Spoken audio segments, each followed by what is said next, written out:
베드로전서 1장 18절에서 25절까지 말씀 교독합니다. 오늘은 10월 4일 목요일 아침입니다. 10월 4일자 보면 베드로전서 1장 18절에서 25절입니다. 신약성경 378쪽 베드로전서 1장 18절에서 25절 교독합니다. 너희가 알거니와 너희 조상이 물려준 헛된 행실에서 대속함을 받은 것은 은이나 금같이 없어질 것으로 된 것이 아니요 오직 흠없고 저 없는 어린 양 같은 그리스도의 보배로운 피로 된 것이니라. 그는 창세 전부터 미리 알린 바 되시니나 이 말세에 너희를 위하여 나타나신 바 되었으니 너희는 그를 죽은 자 가운데서 살리시고 영광을 주시는 하나님을 그리스도로 말미암아 믿는 자니 너희 믿음과 소망이 하나님께 있게 하셨느니라. 너희가 진리를 순종함으로 너희 영혼을 깨끗하게 하여 거짓이 없이 형제 사랑하기에 이르렀으니 마음으로 뜨겁게 서로 사랑하라.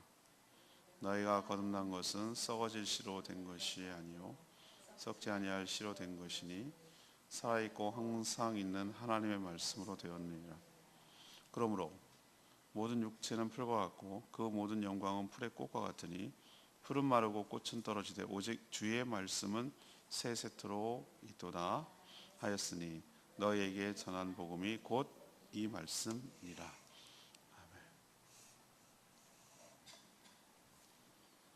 베드로 사도는 성도들에게 무엇에 근거하여 우리가 구원을 받았는지에 대해서 설명하고 있죠. 유대교 전통에 따른 헛된 행실이 아니라 어린 양 예수 그리스도의 보혈로 구원을 받았다라고 설명합니다. 또 그 예수 그리스도를 믿어 진리에 순종함으로 구원을 받았다라고 말하고 있고요. 또한 살아있고 항상 있는 하나님의 말씀을 통하여 구원을 받았다. 그러니 성도는 서로 마음으로 뜨겁게 서로 사랑하며 지내라고 권면하고 있는 내용입니다. 오늘 질문은 우리의 구원은 어디에 근거합니까? 이것이 오늘의 질문이죠. 그러니까 우리는 무엇 때문에 무엇을 근거로 구원을 받았습니까? 구원에 관한 이야기를 지금 계속하고 있습니다. 첫 번째 19절 말씀 근거로 오직 예수 그리스도의 보혈에 근거합니다. 성도는 자신이 어떻게 무엇에 근거해서 구원을 받았는지 정확하게 알고 있어야 합니다. 베드로 사도는 예수 그리스도의 보배로운 피 그리고 그와 대조해서 조상이 물려준 헛된 행실을 18절, 19절 서로 대조하고 있어요. 유대인들은 조상들부터 물려받은 여러 제사 제도에 익숙한 자들입니다. 그러나 그것은 진짜가 오기 전에 그림자며 모형이었어요. 그걸 어떻게 할 수 있는가? 죄를 지을 때마다 제사는 계속해서 반복돼야 됩니다. 불완전하다는 것이. 제물은 사람이 아니죠. 희생 제물이 사람의 죄를 대신할 수는 없습니다. 그럼 어떻게 해야 되는가? 사람은 사람이, 그것도 죄가 없는 흠없는 사람이 나의 죄를 대신해서 죽을 때 나의 죄를 대속할 수가 있습니다. 그래서 예수님의 피를 보혈이라고 하는 것이죠. 예를 들어 봅시다. 우리가 어떤 사람이 살인죄를 졌어요. 고의적 살인죄는 당연히 사형에 해당된다라는 것이 지금도 우리는 여전히 형법을 그렇게 주장하고 있는데 나 죽기 싫어요. 대신에 나는 소를 키워요. 소 1000마리를 대신 죽여주세요. 저 대신에. 이렇게 하면은 우리는 구약 시대도 아니고 이스라엘도 아니고 그렇다 하더라도 요즘같이 우리 시대에 아무런 상관없는 예수도 안 믿는 하나님도 안 믿는 사람이라 할지라도 세상에서 그걸 용납합니까? 뭐라고 얘기했습니까? 말 같은 소리를 해라. 소가 어떻게 네가 지은 죄를 소가 대신 죽냐? 이렇게 얘기하시겠죠. 난 농장 못하는 사람은 어떡하냐? 소 없는 사람. 내가 돈 낼게. 내가 10억 낼게. 나 좀 살려줘. 요즘 그게 통합니까? 요즘도 안 통하는 얘기예요. 이제 그게 왜 불완전한지 아시겠죠? 희생 제물은 그건 하나님께서 이거 받아주시고 용서해 주 이게 개념이 아니라 진짜를 오기 위해서 훈련하고 피 흘림이 있어야 죄사함이 있는 거구나라는 것을 끊임없이 학습을 시키는 것이고, 내가 기르던 양이 죽어가는 것을 보면서 이 죄가 얼마나 심각한 결과를 초래하는지에 대해서 학습 효과를 가져오는 것이에요. 그런 것이지 진짜는 아니었다 이 말이죠, 제 말씀은. 근데 진짜가 오셨어요. 어느 사람이 죄가 없는 사람이었어요. 다 죄 가운데 태어났는데, 다윗의 시편 고백처럼. 근데 유일하게 예수 그리스도만 죄 없이 동정녀 마리아에 의해서 성령에 의해서 잉태된 분인 줄로 압니다. 그래서 그분은 사람이어야 되고 동시에 죄가 없어야 되고 이 두 가지 요건을 충족했고, 또 하나님께 죽기까지 순종하셨어요. 만약에 그럴다 할지라도 난 순종한, 내가 왜 이렇게 얘기하면 할 말이 없는데, 예수님이 기꺼이 처음부터 태어날 때부터 죽기까지 모든 것들을 다 하나님 아버지의 순종했어요. 복음서를 계속 보면 예수님이 계속 반복하는 말이 난 아버지의 뜻을 이루려고, 아버지의 뜻대로, 이런 표현을 굉장히 많이 써요.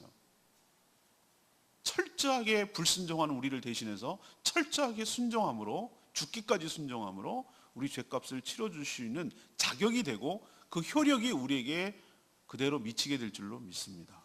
그래서 예수님의 죽음이 대속의 죽음이라고 말하는 것이고, 그 보혈, 그냥 피가 아니라 그래서 보배로운 피, 그 보배로운 피 때문에 우리가 구원을 받을 수 있는 근거가 생기게 된 줄로 믿습니다. 공의로우신 하나님께서 우리를 그냥 없던 걸로 해줄게, 그게 안 된단 말이죠. 우리는 그게 말같이 쉽게 생각을 해요. 그냥 없던 걸로 해줘요, 하나님 할 수 있잖아요. 많은 사람들이 그렇게 생각을 해요. 하나님 자비롭다며요, 하나님 사랑한다며요. 근데 하나님의 또 다른 속성은 몰라요. 하나님은 공의로우신 분이에요. 거룩하신 분이에요. 죄랑 용납이 안 되는 분이에요. 그거 아십니까? 사자나 맹수는 꽉 물어놓고 미안해, 나는 물지 않은 걸 어떻게 할지 몰라. 사자는 생겨먹기를 무는 거예요. 그냥 그게 사는 거예요. 자기들의 안 무는 걸 몰라요. 어떻게 하는지를 몰라요. 하나님을 사자에 빗대우는 건 웃기지만 하나님은 죄가 같이 있어서 모순이에요. 모순. 하나님은 거룩한 분이기 때문에 죄가, 우리는 생각할 때 그 정도는 뭐 세 발의 피인데요, 그게 안 되는 게 우리 생각이고, 그거는 하나님은 안 되는 분이에요. 그래서 우리를 사랑하기 위해서 우리가 죄가 없어야 돼요. 그냥 없던 게 안 된단 말이에요. 그건 우리 생각이고. 그래서 하나님께서 우리 죄값을 치르게 하기 위해서 예수님께 그 죄값을 다 뒤집어 씌우고, 그가 대신 죽음으로 인해서 하나님의 공의, 하나님의 분노, 하나님의 진노가 거기서 해결된 줄로 믿습니다. 그래서 우리가 용서받을 길이 열린 거예요. 다른 건 없어요. 오직이라고 말한 거 오늘 베드로 사도가 정확하게 표현했잖아요. 너희들이 구원받은 것은 헛된 행실, 율법을 지키고 제사를 지내고 이런 어떤 행위, 헛된 행실이라는 게 뭐 잘못된 무슨 뭐 그런 게 아니라, 율법을 내가 지킴으로써 내가 구원을 얻을 수 있다고 생각하는 그 모든 생각과 행위들, 이걸 헛된 행실로 표현한 거예요. 그걸 대조시키기 위해서 예수 그리스도의 보혈과 대조시키고 있는 것이고요. 19절처럼 흠없고 점없는 어린 양 같은 그리스도의 보배로운 피로 우리가 구원을 받아 우리가 하나님께 은혜를 입게 된 줄로 믿습니다. 우리의 구원의 근거는 예수 그리스도의 보혈에 있는 것이. 두 번째는 21절 말씀, 근거로 예수 그리스도께 순종함에 근거해요. 우리의 구원은 예수 그리스도께서 십자가에서 우리의 죄를 대속하기 위해 보혈을 흘리셨다고 해서 저절로 우리가 구원을 받는 것은 아니에요. 우리가 먼저 그를 믿고 영접하기 전에 자신이 죄인임을 깨닫고, 자신이 죄 때문에 죽을 수밖에 없는 존재인 것을 깨달아야 돼요. 자기가 그렇게 죄인이라고 아닌 사람들에게 건져나 봐야 날 왜 건졌는데요? 내가 뭐 어때서요? 이렇게 말하기 때문에 내가 죽을 죄인이구나. 근데 죄라는 것이 많은 사람들이 생명의 삶 때 얘기를 하지만, 많은 사람들이 어디에 걸려 넘어지냐면은, 주일마다 우리는 참회 기도를 하는데 그게 몹시 불편한 사람이 있다고 그랬었어요. 제가 경험했었어요. 뭐라고 그러냐면, 난 왜 죄인이 아닌데 왜 맨날마다 매주마다 나를 죄인 취급하니? 난 그렇게 매주마다 회개할 죄가 없대. 자기는. 이 사람의 기준은 무엇이죠? 나는 경찰서에 간 적도 없고 재판정에 선 적도 없고 감옥에 간 적도 없다 이거예요. 자기가 생각하는 기준은 법이에요. 법. 세상적인 법. 근데 그건 네 생각이고 그게 죄야 벌써. 네가 생각하는 기준이 있다는 거죠. 그게 죄예요. 자기가 생각할 때 다른 거는 막 그 넘어갈 수 있는 건 자기만 막 열받는 거 있어요. 그렇게 도덕적으로 깨끗하고 나는 죄 회개할 게 없어요 라고 말하는 사람이 있어도 자기가 생각할 때 남들은 넘어가는데 자기만 막 유독 걸리는, 이건 자기가 기준이거든요. 하나님 없이 살고 자기가 하나님처럼 살려고 하는 모든 시도가 죄라고 제가 설명한 적이 있습니다. 이 죄로부터 나를 끄집어내 주시고 건져주신 하나님 은혜에 감사해야 돼요. 일단은 그러기 위해서는 뭘 해야 되냐면은 내가 죄인인 것을 시인해야 돼요. 내가 죄밖에 짓지 않아서 이런 상태로 살다가 시간이 지나면 하나님의 심판을 받아 지옥 형벌에 떨어질 수밖에 없다는 것을 먼저 직시하고 인정을 해야 돼요. 그럼 어떻게 하면 좋겠느냐? 근데 하나님께서 놀랍게도 우리 구원의 방법을 제시하셨는데, 하나님 네가 돈 3억 갖고 와, 헌금해, 그러면은 내가 구원해 줄게, 이러면은 사람들 다 믿어요. 제가 알기로는 그렇게 만약에 선포한다 그러면 아마 웬만한 사람들 어떻게든 3억 만들어 갖고 올 거예요. 우린 다단계야. 10명만 교회 데리고 와. 그래서 하면은 구원해 줄게. 그러면 어떻게든지 10명 끌어모을 거예요. 근데 그렇게 안 해요, 하나님께서. 그게 지혜로운 방법인데, 좀 이따 내일 다음도 설명하겠지만 예수님이 모퉁이 돌이 되시기도 하고 동시에 걸림돌이 되기도 하셨어요. 지가 똑똑하다고 생각하는 애는 다 넘어가. 다 똑똑 걸려야 들어가요. 세상에 공짜가 어디 있어? 그렇게 귀한 건데 그냥 줄 리가 있어? 라고 생각하는 사람 안 믿어요. 그래서 하나님께서 안 믿기로 작정한 사람은 안 믿도록, 못 믿도록 장치를 해놓고, 그래 나 같은 죄인을 구원하신 하나님을 내가 너무나 감사하고, 나는 그런 능력도 없고 스스로 구원할 수 있는 능력도 자격도 없는 것인데 하나님의 오직 은혜로 구원을 받았음에 감사하고, 그 구원의 방법을 취하는 사람은 그 믿음대로 구원을 하여 주시는 것이 하나님의 지혜이고 하나님의 능력인 줄로 믿습니다. 자기 꾀에 속고 자기가 똑똑하던 사람은 오히려 거꾸로 안 믿어요. 여전히 교만한 가운데 자기를 믿고 살아가기 때문에 그래요. 그래서 저는 하나님께 너무 감사드려요. 그러니 못 배웠다고 예수 그리스도 못 구원받는 것도 아니고, 돈이 없다고 가난하다고 못 구원받는 것도 아니에요. 글 몰라도 돼요. 그 원리와 그 복음을 잘 듣고 그 믿으면 되는 것이 얼마나 쉬워요. 근데 얼마나 어려워요. 예수 그리스도를 영접하는 자 곧 그 이름을 믿는 자들에게는 하나님의 자녀가 되는 권세를 주셨으니. 얼마나 쉬워요? 근데 얼마나 어려워요. 믿어지는 게 내 마음대로 되든가요? 영접하는 게 내 마음대로 되든가요? 여러분은 하나님의 큰 은혜를 받는 사람인 줄로 믿습니다. 이게 생각하면 기적 중에 기적이고 은혜 중에 은혜이고, 이게 정말 제일 놀라운 사실이 저는 내가 예수 그리스도를 믿는다는 거예요. 그래서 하나님의 자녀가 됐다는 게 이게 쉬운 듯 하는데 가장 어려운 거예요. 그 쉬운 거라면 사람들이 다 믿었게요. 근데 여전히 왜 이렇게 쉬운 것 같은데도 왜 저 사람은 저렇게 쇄심줄처럼 안 믿지? 그게 하나님의 지혜거든. 하나님의 능력이에요. 우리가 예수 그리스도를 십자가에서, 예수님이 십자가에 보혈을 흘렸다는 그 사실만이 우리의 구원을 자동으로 보장하는 건 아니에요. 우리가 할 일이 있어요. 예수 그리스도를 믿고 영접해야 돼요. 예수 그리스도께서 십자가에 죽으신 것이 바로 내가 스스로 주인 되어서 하나님이 되어서 살려고 했던 죄 때문이었구나, 죄값을 치르느라고 저렇게 죽으셨구나 라는 것을 인정하고 시인하고, 그 죄를 예수님이 십자가에서 해결해 주셨으니 그를 구세주와 플러스 주님, 주인님으로 내가 마음으로 영접할 때, 영접 기도를 통해서 그때 비로소 내가 하던 성령으로 거듭나서 하나님의 자녀가 되고 구원을 받게 될 줄로 믿습니다. 예수님이 나의 죄 때문에 죽으셨고 나의 죄가 해결됐다는 증거가 무엇이죠? 부활이에요, 부활. 예수님의 부활을 또 믿는 것이죠. 그렇게 믿는 자만이 그 영혼이 깨끗하게 돼요. 오늘 표현대로 거듭나서 하나님의 자녀가 될 수 있고, 하나님의 자녀가 된 자만이 하나님이 계신, 하나님 아버지가 계신 천국으로 갈 수 있는 줄로 믿습니다.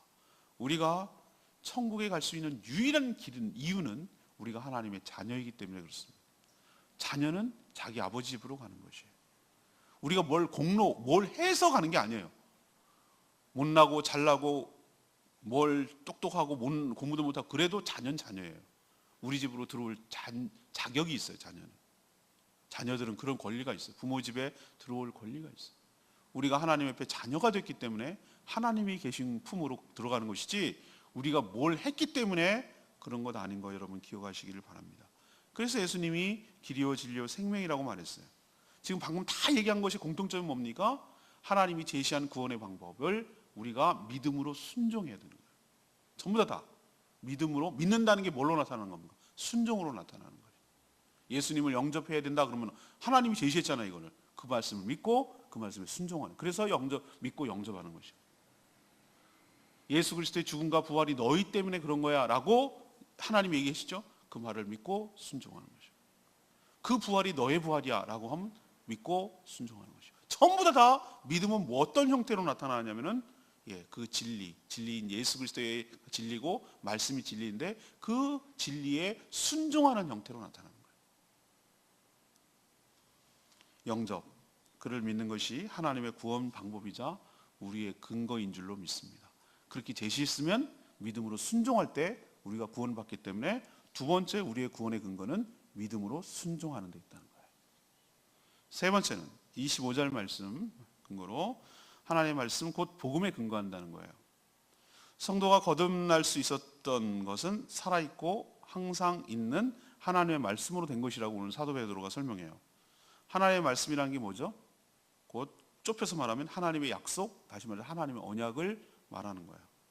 하나님은 구원하시기 위해 이런 방식으로 구원하시겠다고 선포하시고 스스로 약속하셨어요. 이게 언약이에요. 인간을 향해서 하나님께서 일방적으로 베풀어 주신 하나님의 약속, 이것을 언약이라고 하는 거예요. 그 하나님의 약속은 변함이 없어요. 우리는 변덕이 죽을 듯하고 얼마나 쉽게 요리조리 합니까? 내가 스스로 약속하고도 내 스스로가 못 지킬 때가 얼마나 많습니까? 하나님은 신실하신 분이라 그러지 않아요. 하나님의 약속을 이행하시는 신실한 분이에요. 그대로 행하시는 분이에요. 그래서 세상의 모든 육체는 풀처럼 사그라지고 또 인간이 이룩한 모든 영광 역시 풀의 꽃처럼 마르고 떨어지지만 하나님의 말씀만은 영원 무궁하다. 이게 이사야 40장 6절 8절 말씀을 다시 인용한 거예요. 베드로 사도가. 그게 바로 24절 나오는 말씀인데 이게 뭡니까? 인간이 하는 일은 인간과 하나님의 언약을 지금 대조하고 있는 거거든요. 인간은 뭐예요? 풀처럼 막 풀 보세요. 얼마나 나무같이 나무. 여러분 풀 배 보셔서 알죠, 그죠? 어떨 때는 이게 나무야, 풀이야. 우리 풀하면 연약한데 그렇지만 이제 좀 있으면 옵니다. 상강이라는 절기가 있습니다. 상강. 사람들은 잘 모릅니다. 24절기 중에 상강이 뭐냐면은 된설이. 된설이거든요. 된설이. 된설이 한번 맞으면 서리빨 한번 딱 맞으면 그때부터 모든 풀은 다 꺾입니다. 그리고 그렇게 무성하게 피었던 꽃들, 풀의 꽃들도 뭐합니까? 다 떨어집니다. 이게 풀 같은 것이 우리 인생을 비유하기도 하고 우리가 한 약속을 비유하기도 하고 하나님의 언약과 하나님의 불변하신 하나님과 하나님의 불변하신 약속을 풀과 풀의 꽃에다가 지금 대조하고 비유하고 있는 거죠. 인간은 이렇단 말이에요. 풀의 꽃 같고 이런 연약한 존재지만 하나님의 약속은 영원 무궁토록 계속 있을 것이다. 이것을 대조하기 위해서 지금 이 베드로 사도가 이것을 끌어들어오는 거예요. 복음이 뭡니까? 하나님이 우리를 어떻게 구원하실 것인지 밝힌 하나님의 말씀, 이것이 복음이잖아요. 말씀이 곧 복음인 셈이에요. 하나님은 구약에서 수없이 예수 그리스도를 통해서 구원하시겠다는 얘기를 당신의 종들을 통하여 쭉 펼쳐놓고 그 뜻대로 이 땅에 예수 그리스도를 보내셔서 그 구원의 실체를 보여주셨고 그 뒤에 이분이야말로 구원의 실체라고 모든 사도들이 고백을 하고 있고 또 그렇게 살아가는 먼저 믿은 성도들이 있고 이게 증거죠. 구원 전에도 말씀을 있었고 구원도 말씀에 근거했고 구원 이후의 삶도 말씀에 근거해서 구원이 최종적으로 완성될 줄로 믿습니다. 구원의 최종도 이 언약에 근거해서 된다는 거예요. 그러니까 세 번째 결론은 하나님의 언약, 다시 말해서 하나님의 말씀이 우리의 근거인 줄로 믿습니다. 저는 레마의 말씀 22절 말씀 너희 영혼을 깨끗하게 하여 거짓이 없이 형제를 사랑하게 이르렀으니 마음으로 뜨겁게 서로 사랑하라. 베드로 사도는 구원의 근거가 무엇인지 계속 설명하다가 구원받은 자의 영혼이 깨끗해져서 거짓 없이 형제를 사랑할 수 있는 존재가 되었으니 너희들의 존재가 그렇게 바뀌었으니 전에는 그렇게 하지 못하는 존재였다는 거잖아요. 우리의 이기심과 우리의 욕심과 우리의 연약함과 우리의 사랑 없음과 그죠? 나도 먹기에 살고 내도 사랑이 없어. 사랑을 받아본 적이 있어야지. 하나님과의 관계가 다 깨졌기 때문에 그 모든 사랑의 원천은 모든 그 사랑이 흘러나오는 창고는 하나님으로부터 나오는 건데 하나님으로부터 다 관계가 깨졌으니 내가 사랑이 없어. 줄 사랑이 없어. 나도 고파 사랑이. 근데 누가 누구를 사랑을 준단 말이에요. 그러니 늘 사랑 달라고 고파가지고 이리저리 다니고 여기 가면 사랑 줄까 저기 가면 사랑 줄까 이 사람이 사랑을 줄 사람인가 이 사람이 우리 세상 사람들 다 보세요. 알고 보면은 센 척하고 강한 척하지만 전부 다 사랑이 고픈 사람들이에요. 나를 좀 사랑해달라는 거예요. 딱 하나예요. 사랑 찾아다니는 거예요. 여기가 조금 더 나한테 잘해줄 것 같으면 여기 가고 여기가 조금 나한테 잘해주고 여기 가고 이러는 거예요. 근데 세상이 줄 수 있는 사랑은 한계가 있단 말이에요. 그건 페이크, 거짓말 사랑이고 사람이 사람에게 줄 수 있는 사랑은 한계가 있어요. 그 사랑을 어디로부터 와야 되는가? 하나님으로부터 와야 될 줄로 믿습니다. 하나님께 연결이 돼요. 끊어진 관이 다시 회복이 돼요. 끊어진 관계가 다시 회복이 돼야 돼요.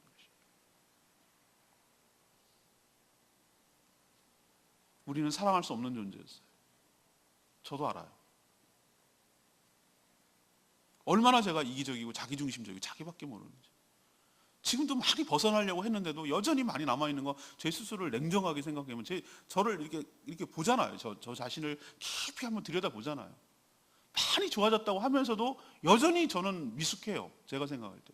그렇게 많이 말씀을 이렇게 얘기를 하고 그렇게 하는데도 여전히 사랑이 근데 하나 희망적인 것은 전에 비해서 정말로 예수 그리스도 인격적으로 만나고 영접하고 그 전에 비해서 지금 생각하면 진전이 있어요.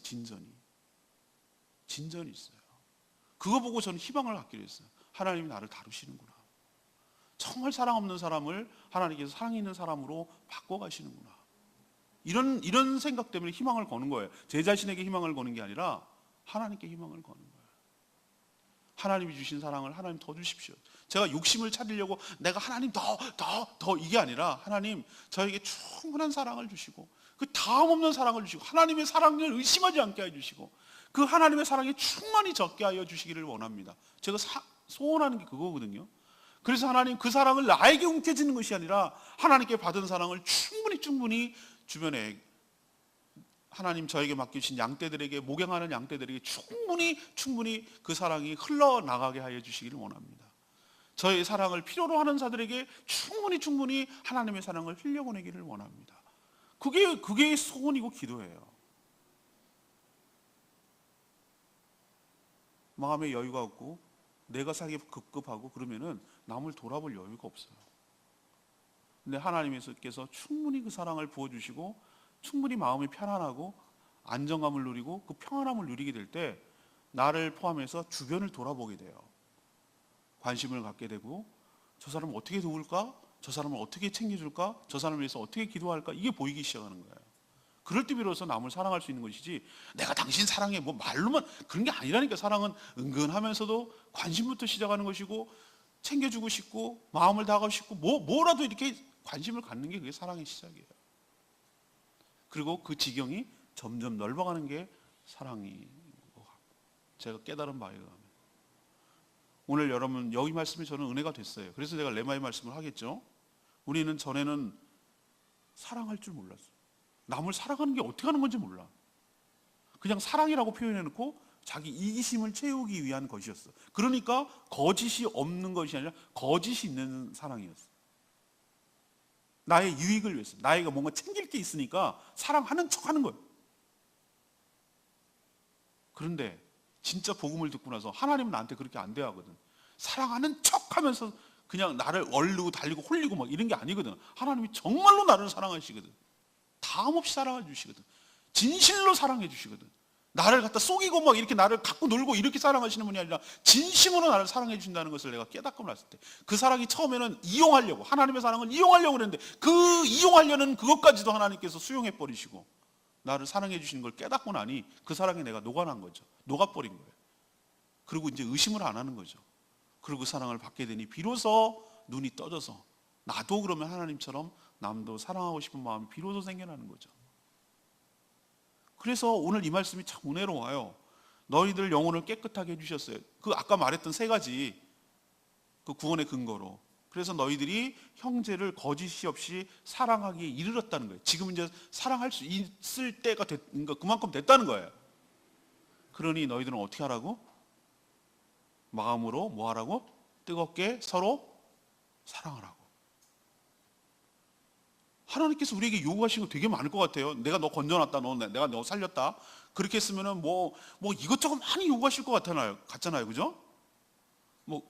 그렇잖아요. 생명의 은인이신데. 근데 하나님께서 유독 그렇게 어렵사리 해가지고 우리를 갑질을 엄청 하시고 아들을 죽여서까지 우리를 건져내셔서 하시는 말씀이, 우리에게 부탁하는 말이, 내가 너희들을 전에는 가짜로 사랑하는 존재였는데 내가 진짜로 사랑할 수 있는 존재로 바꿔놨으니 너희들은 뜨겁게라는 것은 진심을 다해서, 열정을 다해서, 그 다음에 겉으로 신용이 아니라 마음으로 서로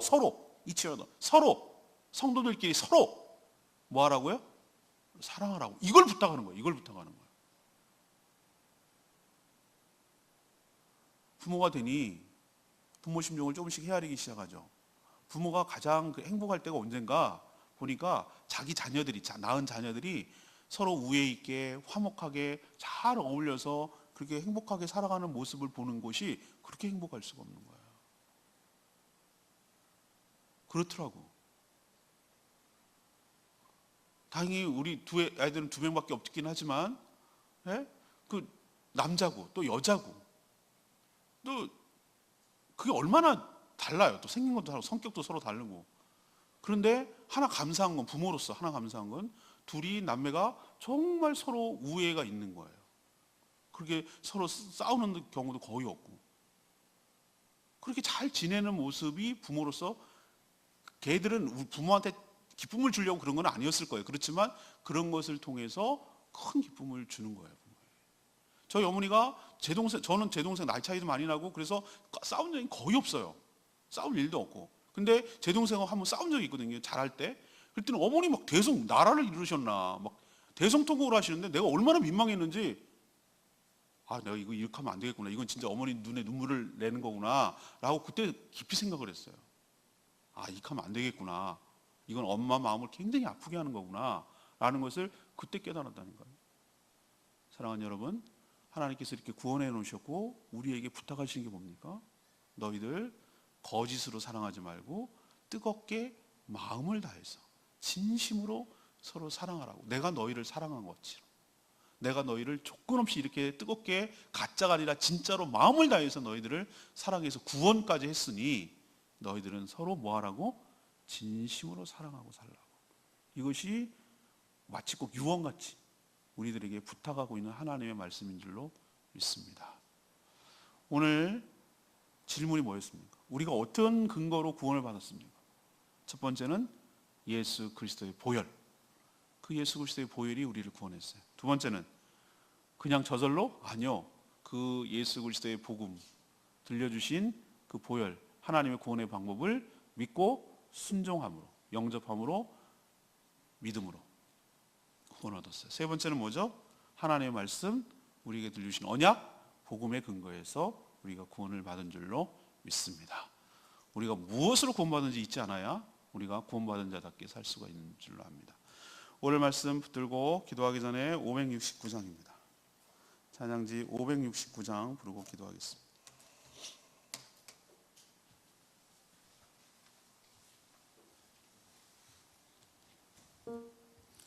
찬양지 569장 주의 손에 나의 손을 보게고 같이 부르겠습니다. 주보여 날 정결케 하고 주보여 날 자유케 하리. 주 앞에 나 예배하느니 주여 나의 모든 것을 주께 드리네. 주의 손 날 위해 지키셨고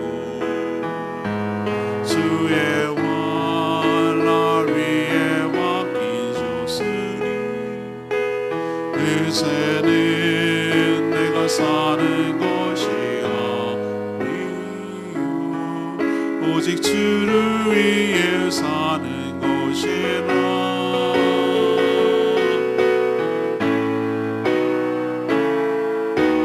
주의 손에 나의 손을 보게요, 또 주의 발에 나의 발을 보게요. 나 주와 함께 죽고 또 주와 함께 살리라. 영원토록 주 위에 살리라. 주의 손에 나의 손을 보게요, 또 주의 발에 나의 발을 보게요. 나 주와 함께 죽고 또 주와 함께 살리라. 영원토록 주 위에 살리라. 주 위에 살리라.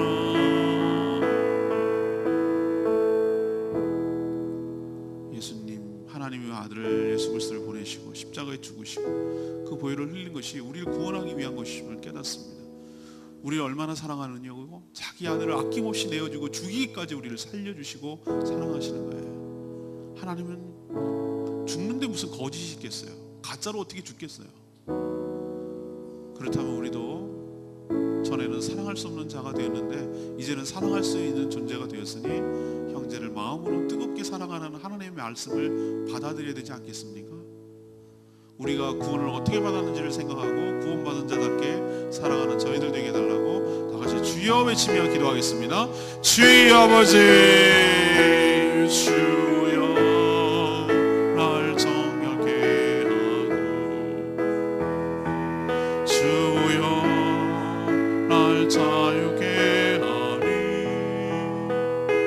주 앞에 나 예배하리니 나의 모든 것을 주께 드리니 주의 손 날 위해 지키셨고 주의 발 날 위해 맡기셨으니 이제는 내가 사는 것이 아니요 오직 주를 위해 사는 것이라.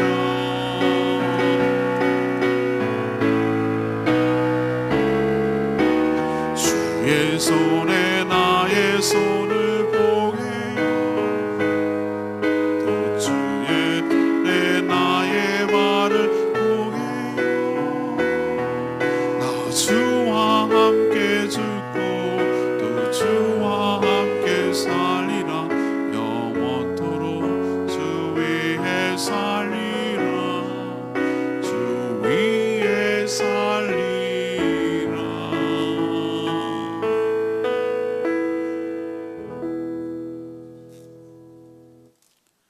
하나님, 저희의 구원이 어디에 근거하는지 가르쳐 주셔서 참 감사합니다. 조상이 물려준 헛된 행실, 율법을 지켜서가 아니라 오직 흠없고 순전한 예수 그리스도의 보혈에 근거함을 믿습니다. 보혈로 저희 죄가 씻겼고 정결하게 되었음을 믿습니다. 그러나 우리를 위해 죽으신 예수 그리스도를 믿어야만 구원에 이를 수 있음을 압니다. 믿는 것이 곧 영접하는 것이며 이제는 예수님께 순종하겠다는 결단임을 압니다. 우리의 구원이 변함없는 하나님의 말씀에 근거하니 안심이 됩니다. 하나님께서 말씀하신 그 명시된 엔드로 우리의 구원이 최종적으로 완성될 줄로 믿습니다. 그러니 요동하지 않게 하시고 흔들림 없이 살아가는 저희들 되게 하여 주시옵소서. 오늘도 간구하는 기도마다 하나님께서 응답하여 주시기를 원합니다. 특별히 태풍이 지나가는데 주님께서 불쌍히 여기시고 긍휼히 여기셔서 지켜 보호하여 주시고 죽거나 다치거나 상하는 일 없도록 또 여러 가지 재산에 손해가 없도록 하나님께서 안전하게 지켜보아 주시고 순적하게 지나가게 하여 주시옵시고 또 철저하게 대비하게 하여 주시옵소서.